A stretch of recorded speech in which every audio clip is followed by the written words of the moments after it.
ॐ भूर्भुवः स्वः तत्सवितुर्वरेण्यं भर्गो देवस्य धीमहि धियो यो नः प्रचोदयात्। ओम शांति शांति शांति। याज्ञवल्क्य और 1 सहस्र गायों का जो उपनिषदों की कथा है उसका ये दूसरा भाग है।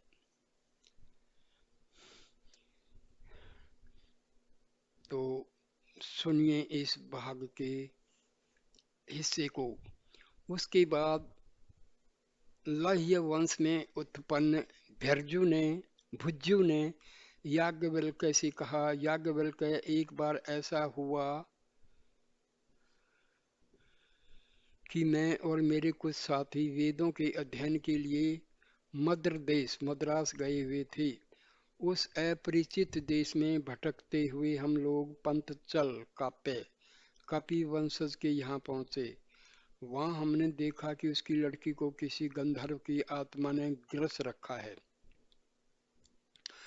उस गंधर्व से हमने प्रश्न किया, तुम कौन हो? उसने उत्तर दिया, मैं आंगिरस वंश में उत्पन्न हुआ सुधन्वा नामक गंधर्व हूँ। तब मैंने उससे कहा, यदि तुम वास्तव में गंधर्व हो तो तुम्हें इस लोक के परे बहुत से लोगों का ज्ञान होना चाहिए। इसलिए बताओ कि पारीक्षित लोग कहाँ हैं? हे याज्ञवल्क्य, अब मैं तुमसे भी वही प्रश्न करना चाहता हूँ, पारीक्षित लोग कहाँ हैं? आर्त भाग यह आर्त भाग आर्त भाग यह जानना चाहता था कि उसे गंधर्व द्वारा ज्ञान प्राप्त हुआ है, जबकि याज्ञवल्क्य ने मनुष्य द्वारा ही ज्ञान प्राप्त किया है। इस बात से वह अपने को याज्ञवल्क्य से श्रेष्ठ ज्ञानी सिद्ध करना चाहता था, पर उसे इस बात का पता नहीं था कि याज्ञवल्क्य अपनी अंतर्दृष्टि और दिव्य ज्ञान के फलस्वरूप यह मालूम कर सकते हैं कि गंधर्व ने क्या उत्तर दिया होगा। याज्ञवल्क्य ने कहा, मैं जानता हूँ कि गंधर्व ने क्या उत्तर दिया होगा। गंधर्व ने निश्चय ही यह कहा होगा कि परीक्षित लोग उस लोक में पहुंचे हुए हैं जहाँ अश्वमेध यज्ञ के कर्ता पहुंचते हैं। भुज्जु ने पूछा, अश्वमेध यज्ञ के कर्ता कहाँ पहुंचते हैं, क्या तुम बता सकते हो? याज्ञवल्क्य ने उत्तर दिया, सूर्य जहाँ से उदय होता है और जहाँ अस्त होता है उतना अक्षेत्र सूर्य के रथ की 32 दिन की यात्रा में तय हो जाता है। पृथ्वी का विस्तार उससे दुगना है, सागर का विस्तार पृथ्वी से दुगना है। पृथ्वी और सागर के बीच केवल उस तरह की धार या मक्खी के पंख बराबर व्यवधान है। इंद्र ने बाद सुपर्ण पक्षी का रूप धारण करके परीक्षितों को वायु में बिखेर दिया। वायु उन्हें उस लोक में ले गया जहाँ अश्वमेध यज्ञ के कर्तागण रहते हैं। उस उपाय से गंधर्व ने वायु की प्रशंसा की। इसलिए वायु ही व्यष्टि इकाई तथा वायु ही समष्टि समूह है। जो व्यक्ति यह जान लेता है वह मृत्यु पर विजय पाता है। यह कहकर याज्ञवल्क्य ने यह सिद्ध कर दिया कि लौकिक क्रियाकर्म यज्ञादि द्वारा पूर्ण मुक्ति प्राप्त नहीं हो सकती। लय वंशोत्पन्न भुज्जु यह सुनकर चुप हो गया। उसके बाद उपस्थ चाकरायन ने कहा, याज्ञवल्क्य, मुझे उस ब्रह्मा के विषय में समझाओ जो साक्षात और प्रत्यक्ष है और जो समस्त प्राणियों के अंतर में व्याप्त रहने वाली आत्मा है। याज्ञवल्क्य ने उत्तर दिया, तुम्हारी आत्मा ही समस्त प्राणियों के अंतर में व्याप्त है। मेरी आत्मा कौन है? जो प्राण वायु द्वारा श्वास ग्रहण करती है वही तुम्हारी आत्मा है और वही आत्मा समस्त प्राणियों के अंतर में व्याप्त है। जो अपान वायु द्वारा नीचे की ओर जाती है वही तुम्हारी आत्मा है और वही समस्त प्राणियों के अंतर में है। जो सर्वत्र गमन करने वाली व्यान वायु द्वारा सर्वत्र गमन करती है वही तुम्हारी आत्मा है और वही समस्त प्राणियों के अंतर में है। जो उदान वायु द्वारा ऊपर चढ़ती है वही तुम्हारी आत्मा है और वही समस्त प्राणियों के अंतर में स्थित है। उपस्थ चाकरायन ने कहा, तुमने ब्रह्म आत्मा की जो व्याख्या की है वह ऐसी ही है जैसे किसी से यह पूछा जाए कि गाय या घोड़े की परिभाषा बताओ, और वह उत्तर के रूप में किसी गाय या घोड़े को दिखा दो। यह कोई परिभाषा नहीं हुई। मुझे अच्छी तरह युक्तिपूर्ण परिभाषा द्वारा समझाओ कि साक्षी और प्रत्यक्ष ब्रह्म वह आत्मा जो सबके भीतर वर्तमान है कौन है और क्या है। याज्ञवल्क्य ने फिर वही उत्तर दिया, स्वयं तुम्हारी ही आत्मा सबके भीतर वर्तमान है। सबके भीतर वर्तमान रहने वाली इस आत्मा का स्वरूप क्या है। याज्ञवल्क्य ने उत्तर दिया, तुम दृष्टि के दृष्टा को नहीं देख सकते, श्रुति के श्रोता सुनने वाले को सुन नहीं सकते, मति के मनता मनन करने वाला के संबंध में मनन नहीं कर सकते, और विज्ञाति के विज्ञाता जानने वाले को जान नहीं सकते। तुम्हारी आत्मा का रूप है और वह सबके अंतर में है, वर्तमान है। जो कुछ भी उससे भिन्न है वह असत्य है। उपस्थित चाकरायन यह उत्तर सुनकर चुप हो गया। उसके बाद कहोल कौशिक ने याज्ञवल्क्य से प्रश्न किया। उसने कहा, याज्ञवल्क्य तुम मुझे भी समझाओ कि साक्षात और प्रत्यक्ष ब्रह्म क्या है। वह आत्मा क्या है जो सब प्राणियों के भीतर वर्तमान है। याज्ञवल्क्य ने उत्तर दिया, स्वयं तुम्हारी ही आत्मा सबके भीतर वर्तमान है। इस आत्मा का स्वरूप क्या है। यह वह आत्मा है जो भूख, प्यास, शोक, मोह, जरा, बुढ़ापा और मृत्यु पर विजय प्राप्त करती है।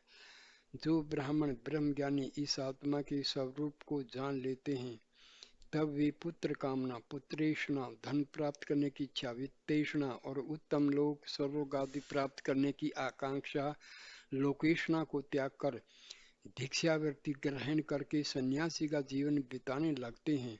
पुत्र प्राप्त करने की इच्छा से धन प्राप्त करने की इच्छा उत्पन्न होती है, और धन प्राप्त करने की इच्छा से लोगों को प्राप्त करने की आकांक्षा उत्पन्न होती है। इसलिए ब्राह्मण ब्रह्मज्ञानी को चाहिए कि वह पांडित्य प्राप्त करके अपने को बल द्वारा प्रतिष्ठित करे। पांडित्य और बल प्राप्त करके मुनि मनन करने वाले पंडित अमौन तथा मौन, अविद्या और विद्या अथवा कर्म या ज्ञान का भेद जान लेता है, तभी वह सच्चा ब्राह्मण बनता है। कहोल ने पूछा, ब्राह्मण को किस प्रकार के कर्म करने चाहिए।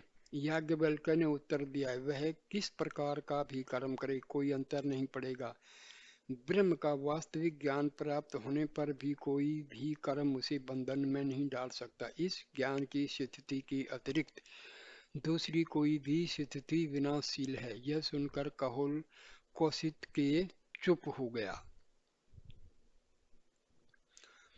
उसके बाद गार्गी वचकनु की पुत्री ने प्रश्न किया। उसने कहा, याज्ञवल्क्य, यह समस्त पृथ्वी जल से ओतप्रोत घिरी हुई या छाई हुई है, यह तो मानी हुई बात है। अब यह बताओ कि यह जल किससे ओतप्रोत है। याज्ञवल्क्य ने उत्तर दिया, हे गार्गी, जल वायु से ओतप्रोत है। वायु किससे ओतप्रोत है।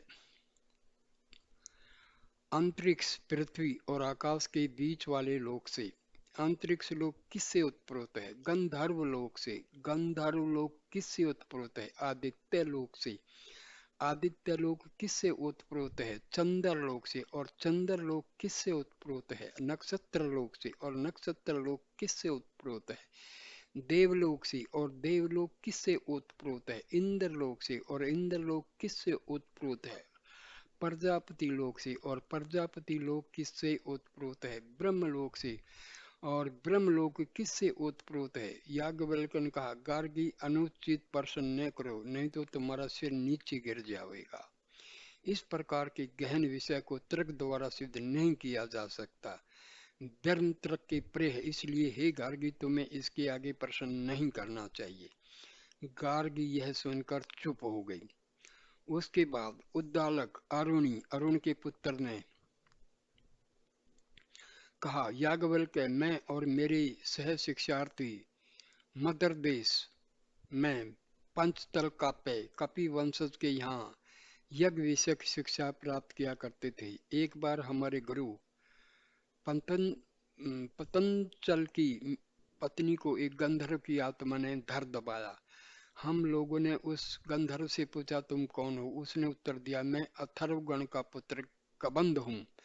उसके बाद उस गंधर्व ने पतंजल से कांपे से पूछा, हे कांपे, तुम क्या उस यज्ञ सूत्र से परिचित हो जिसे यह लोक परलोक तथा समस्त प्राणी एक साथ बंधे हुए हैं? पतंजल ने उत्तर दिया, भगवान मैं उससे परिचित नहीं हूँ। उसने फिर पतंजल से तथा हम लोगों से भी पूछा, क्या तुम लोग उस अंतर्यामी को जानते हो जो सबके भीतर रहकर उस लोक पर परलोक पर तथा समस्त प्राणियों पर शासन करता है? पतंजल ने और हम लोगों ने भी उत्तर दिया, नहीं भगवान, हम उसे नहीं जानते। तब उस गंधर्व ने कहा, हे पतंजल, जो उस यज्ञ सूत्र को और अंतर्यामी को जानता है वह ब्रह्म को भी जानता है, उसे लोकों का भी ज्ञान रहता है, वह देवों वेदों तथा तत्वों और आत्मा के रहस्यों से परिचित हो जाता है। उसके बाद उस गंधर्व ने यज्ञ सूत्र और अंतर्यामी के संबंध में सब बातें बताई। क्योंकि मैं भी वहां उपस्थित था इसलिए मैं भी उस ज्ञान से परिचित हो गया हूँ। इसलिए हे याज्ञवल्क्य, मैं तुम्हारी भी परीक्षा लेना चाहता हूँ। यदि तुमने उस यज्ञ सूत्र और अंतर्यामी के ज्ञान से परिचित हुए बिना ही उन 1 सहस्त्र ब्रह्म गायों को ब्रह्म के सर्वोत्तम ज्ञान युक्त व्यक्ति के लिए सुरक्षित गायों को अपने घर भेज दिया हो तो तुम्हारा सिर निश्चय ही धड़ से अलग हो जाएगा। प्रत्येक व्यक्ति अपने को श्रेष्ठ पंडित समझकर यह कहा करता है कि मैं जानता हूँ, मैं जानता हूँ, पर किस रूप में तुम उसे जानते हो, यह बात तर्क और प्रमाण सहित समझाओ। याज्ञवल्क्य ने उत्तर दिया, हे गौतम, वायु ही वह सूत्र है। वायु ही सूत्र की तरह इस लोक को परलोक को और समस्त प्राणियों में अपने में प्रोए हुए है। इसलिए हे गौतम, जब कोई मनुष्य मरता है तो उसके संबंध में यह कहा जाता है कि उसके सब अंग ढीले पड़ गए हैं, क्योंकि जीवन काल में उसके जो अंग वायु रूपी सूत्र द्वारा बंधे थे वे मृत्यु काल में वायु के अलग हो जाने पर ढीले पड़ जाते हैं। उद्दालक बोला, याज्ञवल्क्य, इतनी बात तो तुमने ठीक ही बताई है, अब अंतर्यामी का रहस्य समझाओ। याज्ञवल्क्य ने उत्तर दिया, जो पृथ्वी के ऊपर रहने पर भी पृथ्वी के भीतर स्थित है, जिसके अंत स्थित रहने पर भी पृथ्वी अपरिचित रहती है, जिसका शरीर ही पृथ्वी है, जो भीतर से समस्त पृथ्वी पर शासन करता है, वह तुम्हारी आत्मा है, वह अंतर्यामी है, वह अमृत अमर है। जो जल के ऊपर स्थित रहने पर जल के भीतर निहित रहता है, जिसके अस्तित्व से जल स्वयं परिचित नहीं रहता, जिसका शरीर जल ही है, जो भीतर से जल पर शासन करता है, वह तुम्हारी आत्मा है, वही अंतर्यामी है, वही अमृत है। जो अग्नि के ऊपर अग्नि के बाह्य रूप में स्थित रहने पर भी उसके भीतर निहित रहता है, जिसके अस्तित्व से अग्नि स्वयं परिचित नहीं रहती, जिसका शरीर अग्नि ही है, जो भीतर से अग्नि पर शासन करता है, वह तुम्हारी आत्मा है, वही अंतर्यामी है, वही अमृत है। जो अंतरिक्ष के ऊपर स्थित रहकर उसके भीतर निहित रहता है, जिसके अस्तित्व से स्वयं अंतरिक्ष परिचित नहीं रहता, जिसका शरीर अंतरिक्ष ही है, जो भीतर से अंतरिक्ष पर शासन करता है, वह तुम्हारी आत्मा है, वही अंतर्यामी है, वह अमृत है। जो वायु पर स्थित रहकर उसके भीतर भी निहित रहता है, जिसके अस्तित्व से स्वयं वायु परिचित नहीं रहता, जिसका शरीर वायु ही है, जो भीतर से वायु पर शासन करता है, वही तुम्हारी आत्मा है, वही अंतर्यामी है, वही अमृत है। जो स्वर्ग पर स्थित रहकर भीतर भी निहित रहता है, जिसके अस्तित्व से स्वयं स्वर्ग परिचित नहीं रहता, जिसका शरीर स्वर्ग ही है, जो भीतर से स्वर्ग पर शासन करता है, वह तुम्हारी आत्मा है, वही अंतर्यामी है, वह अमृत है। जो सूर्य पर स्थित रहकर उसके भीतर भी निहित रहता है, जिसके अस्तित्व से स्वयं सूर्य परिचित नहीं रहता, जिसका शरीर सूर्य ही है, जो भीतर से स्वर्ग पर शासन करता है, वह तुम्हारी ही आत्मा है, वही अंतर्यामी है, वह अमृत है। जो दिशाओं पर स्थित है और उनके भीतर भी निहित है, जिसके अस्तित्व से स्वयं दिशाएं परिचित नहीं रहती, जिसका शरीर दिशाएं ही हैं, जो भीतर से दिशाओं पर शासन करता है, वह तुम्हारी ही आत्मा है, वही अंतर्यामी है, वह अमृत है। जो चंद्रमा और नक्षत्रों पर स्थित है, उनके भीतर भी निहित है, जिसके अस्तित्व से स्वयं चांद तारे भी परिचित नहीं रहते, जिसका शरीर चांद तारे ही हैं, जो भीतर से चांद तारों पर शासन करता है, वह तुम्हारी ही आत्मा है, वही अंतर्यामी है, वह अमृत है। जो आकाश पर स्थित है और उसके भीतर भी निहित है, जिसके अस्तित्व से स्वयं आकाश परिचित नहीं रहता, जिसका शरीर आकाश ही है, जो भीतर से आकाश पर शासन करता है, वह तुम्हारी ही आत्मा है, वही अंतर्यामी है, वह अमृत है। जो अंधकार में स्थित है और उसके भीतर भी निहित है, जिसके अस्तित्व से स्वयं अंधकार भी परिचित नहीं रहता, जिसका शरीर ही अंधकार है, जो भीतर से अंधकार पर शासन करता है, वह तुम्हारी आत्मा है, वह अंतर्यामी है, वह अमृत है। जो प्रकाश में स्थित है और उसके भीतर भी निहित है, जिसके अस्तित्व से स्वयं प्रकाश भी परिचित नहीं रहता, जिसका शरीर ही प्रकाश है, जो भीतर से प्रकाश पर शासन करता है, वह तुम्हारी ही आत्मा है, वही अंतर्यामी है, वही अमृत है। जो समस्त भूतों तत्वों में स्थित है और उनके भीतर भी निहित है, जिसके अस्तित्व से स्वयं भूत भी परिचित नहीं रहती, जिसका शरीर भूत में है, जो भीतर से भूतों पर शासन करता है, वह तुम्हारी ही आत्मा है, वह अंतर्यामी है, वह अमृत है।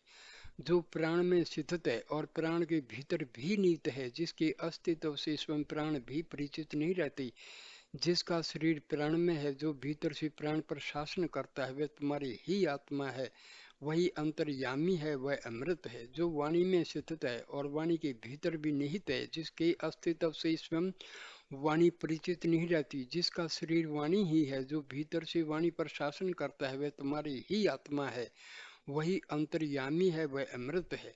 जो चक्षु में स्थित है और चक्षु के भीतर भी निहित है, जिसके अस्तित्व से स्वयं चक्षु भी परिचित नहीं रहता, जिसके शरीर चक्षु ही है, जो भीतर से चक्षु पर शासन करता है, वह तुम्हारी ही आत्मा है, वही अंतर्यामी है, वह अमृत है। जो श्रोत्र कर्णेंद्रियों में स्थित है और उसके भीतर भी निहित है, जिसके अस्तित्व से स्वयं श्रोत्र भी परिचित नहीं रहता, जिसका शरीर श्रोत्र ही है, जो भीतर से श्रोत्र पर शासन करता है, वह तुम्हारी आत्मा ही है, वही अंतर्यामी है, वह अमृत है। जो मन में स्थित रहता है और मन के भीतर भी निहित है, जिसके अस्तित्व से स्वयं मन परिचित नहीं रहता, जिसका शरीर मन ही है, जो भीतर से मन पर शासन करता है, वह तुम्हारी ही आत्मा है, वही अंतर्यामी है, वही अमृत है। जो त्वचा स्पर्शेंद्रिय पर स्थित है और त्वचा के भीतर भी निहित है, जिसके अस्तित्व से स्वयं त्वचा भी परिचित नहीं रहता, जिसका शरीर त्वचा ही है, जो भीतर से त्वचा पर शासन करता है, वह तुम्हारी ही आत्मा है, वही अंतर्यामी है, वह अमृत है। जो विज्ञान पर स्थित है और विज्ञान के भीतर भी निहित है, जिसके अस्तित्व से स्वयं विज्ञान भी परिचित नहीं रहता, जिसका शरीर विज्ञान में है, जो भीतर से विज्ञान पर शासन करता है, वह तुम्हारी ही आत्मा है, वही अंतर्यामी है, वह अमृत है। जो पुरुष की जनन शक्ति पर स्थित है और जन शक्ति के भीतर भी निहित है, जिसके अस्तित्व से स्वयं जनन शक्ति भी परिचित नहीं रहते, जिसका शरीर ही जनन शक्ति है, जो भीतर से जनन शक्ति पर शासन करता है, वह तुम्हारी ही आत्मा है, वही अंतर्यामी है, वह अमृत है। वह स्वयं अदृश्य रहने पर भी देखता है, स्वयं अश्रुत रहने पर भी सुनता है, स्वयं अमन अचिंत रहने पर भी वह मनन चिंतन करता है, वह स्वयं अज्ञात रहने पर भी सब कुछ जानता है, उसके अतिरिक्त कोई देखने वाला नहीं है, उसे छोड़कर दूसरा कोई सुनने वाला नहीं है, मनन करने वाला नहीं है और जानने वाला नहीं है, एकमात्र वही है, ये सब क्रियाएं करता है, वह तुम्हारी ही आत्मा है, वही अंतर्यामी है, वह अमृत है, उससे भिन्न जो कुछ भी है वह नाशवान है। जब याज्ञवल्क्य ने इस प्रकार विस्तार के साथ आत्मा की एकता, सर्वव्यापकता और अमरता का ज्ञान समझा तो उद्दालकारुणी चुप हो गए। दूसरा भाग में इस कथा का यहीं समाप्त करता हूँ। नमस्ते मेरे दोस्तों, नमस्ते। प्लीज़ वीडियो को लाइक करना, कमेंट करना और शेयर करना और चैनल को सब्सक्राइब करना। नमस्ते मेरे दोस्तों। तीसरे भाग में कथा जारी रखूंगा।